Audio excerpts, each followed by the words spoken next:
Hey guys, welcome back to The Reach. It's Cam.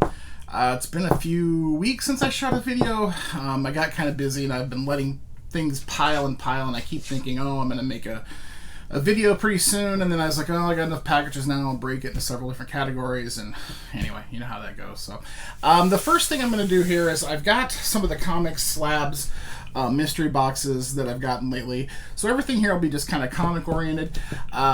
So we'll start in with that. The first thing, I think I know what this is. Anybody who's watched the channel in the past knows that I collect Mark Jeweler stuff. So usually first appearances are covers that I really like. And I'm a big Green Lantern fan. Usually I have my Green Lantern hat on in half the videos. Anyway. With that, being a Lantern fan, and then the HBO coming out with that new Green Lantern series, I've been kind of trying to slyly pick up Green Lantern first appearances of any kind, not just Mark Jeweler's, but in this case I think it happens to be a Mark Jeweler as well, which I will double check here in 2 seconds. It's been a while since I got it, so yep, that's what it is. This is the Mark Jeweler's of Green Lantern 149. I think this is the first appearance. I want to say it's Salik, however you say his name. He's like their bookkeeper, their record keeper on Oa. I think he's even in that Ryan Reynolds movie that didn't seem to be very popular. I think he's the first one he speaks to when he gets to Oa. Anyway, it's a Mark Jeweler's. This bag and board isn't doing great, but the comic looks to be in pretty good shape. Pretty crisp corners. Be curious to see what it looks like when I take it out of there. Probably will be something I send in because it is a Mark Jeweler's, and that's what I collect. So that's the first thing we got. I got a Mark Jeweler's Green Lantern 149. What should we start with now? Because I got some slabs. We'll start with this. I'm kind of curious to see what it is. I get the mystery mail call Comic Coms, which I know a ton of people do unboxings for, but I thought since I had it, I would throw it up here. This is for... Was this for last month's? This is the one that should have the boys. Is it Starlight? I think from the boys. This should have her in it. So let's take a look. One of these days, maybe I'll open one of these up and actually get that. You know, I think once you stick a piece of paper in there saying you won the top slab. It's never happened yet, but you never know. Might open this up and get shocked at that one of these days. All right, it always comes with that. If you're not familiar with it, it always comes in this mystery mail call. It's a nice comic mailer. It's almost a little heavier. It's obviously what I use to repackage the ones I send to CGC and CBCS. It's a little thicker and it's a little sturdier, so I usually save them for that. And then they always put everything in a plastic bag. Anyway, let's see what we got. Okay, this is his like children Scoot comics. His kids-friendly, they always throw a kids-friendly version of a comic in the mystery mail called Misfits Clubhouse. I've never read any, but it's neat that they do that. It's something they could leave out for me. Oh, this says mature, so I better take a look first. Oh, it's the boys,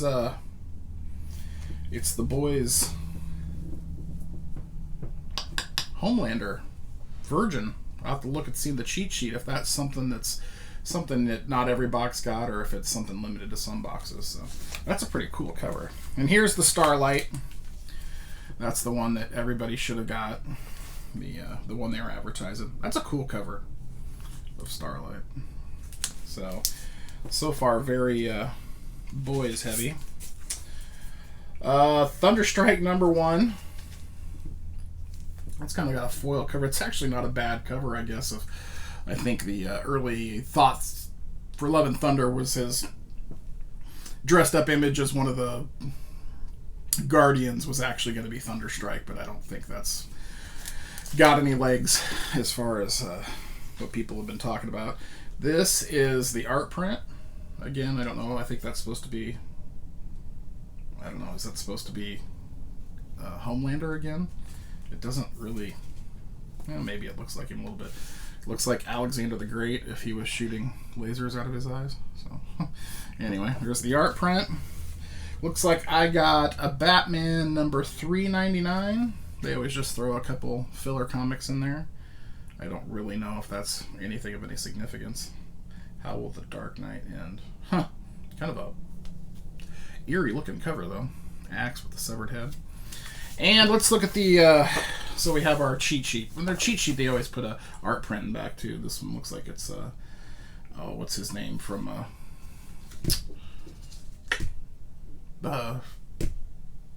Peacemaker guy. What is his name? Vigilante, is that what they call him?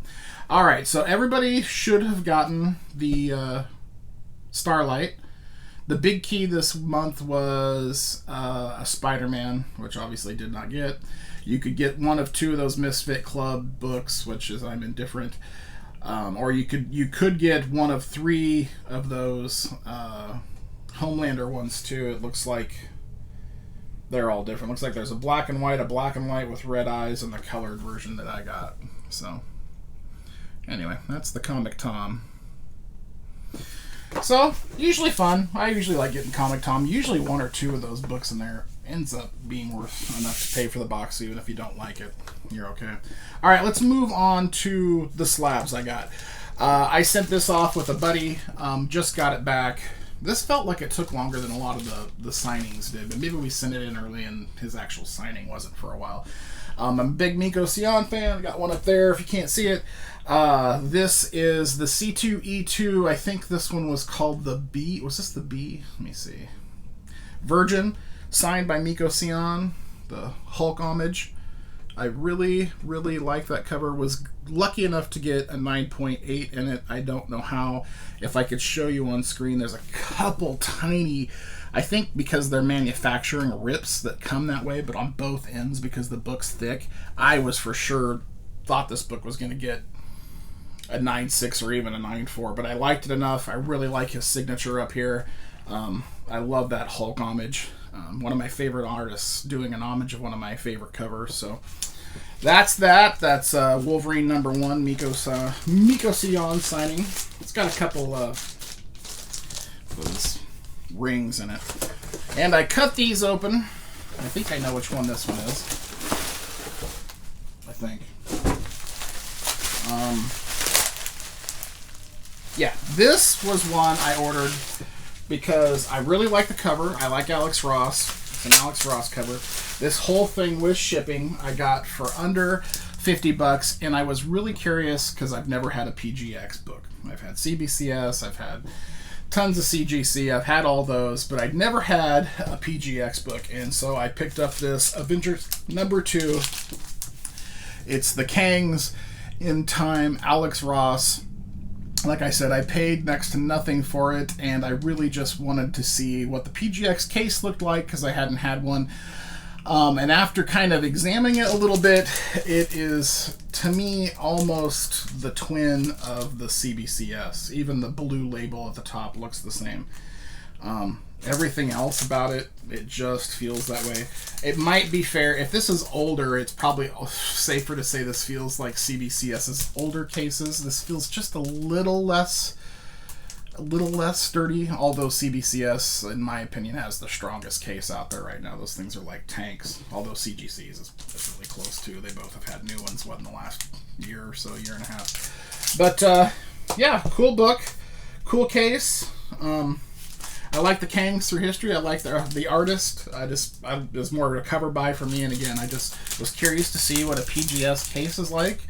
And yeah, on further inspection, it just really, maybe if it's not looking great on camera, I can. Oh, this guy's got it taped, but probably maybe he doesn't want me actually looking at it. Take that off there. I'll pull it out of the case in case there's getting a glare there.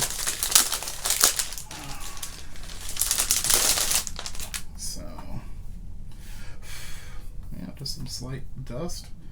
Yeah, it looks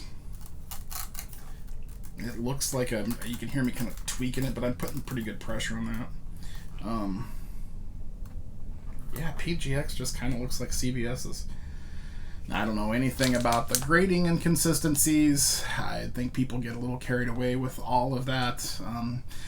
In fact, I just went out and recently was defending EGS as far as at least just letting them start up. You know, we all complain about the turnaround times are kind of the big two, being CBCS and CGC, and then meanwhile, if anybody else even remotely tries to do something, if it ain't exactly what we want, everybody jumps down their throat, which I've never understood with the comic market. But not that I'm advocating for any of them, but I'm like, let them start, let them at least try to get a foot in the door, so that some of the bigger names don't have this dominating presence, and then we were stuck waiting on their turnaround times for months. I've had 10 books at CBCS. In fact, I just called on them the other day for like at least a month and a half past what their date said, and I finally got a response back, and the guy was like, oh, they're still in grading, everything's fine. I was like, oh, you guys are taking your sweet time. And this is a book I've wanted for a while. I saw it online. I debated about whether I should get it. I got a really good deal on this, and when I looked at the pictures, there seemed to be room for improvement, which when I got here in person, which I have opened this one, because the box, the guy shipped this absolutely ridiculously. This book came demolished, and everything you see with this little bit of wrap is what he had in there. I mean, it couldn't have been... I'm sorry, there's some padding in here too. Anyway, I was terrified this book was going to be cracked, but it wasn't. So what I got here is Swamp Thing number 37. It's the first appearance of Constantine in a 7.0. CBCS, which again, I don't really have a preference one way or another to a company, but what I did look like when I was looking at this was, if you were so inclined and you're one of those people that this book has probably cleaning and pressing room for improvement there, it definitely could use a press. I can just see a few slight things, and it could use a clean too, I think, and you might even be able to get a 7.5, maybe even an 8.0 out of this if you took it out and cleaned it. Anyway, first full appearance of John Constantine, Alan Moore run. Always a character I've really liked, always a book I really wanted. Got a great deal on it. Like I said, if I was one of the, I want a better grade guys, I think I could probably crack and reseal and ship it off and probably get a better grade if I wanted to. I don't see myself doing that. I'm not a grade snob by any means. So anyway, I think that's what we had. We had the Comic Tom. We had the 3 slabs I've gotten since the last time I showed a video. And, the Green Lantern, Mar Jewelers. So that's it, guys. Thanks for stopping by. I'll have some more unboxings here in a little bit, so stay tuned. Thanks.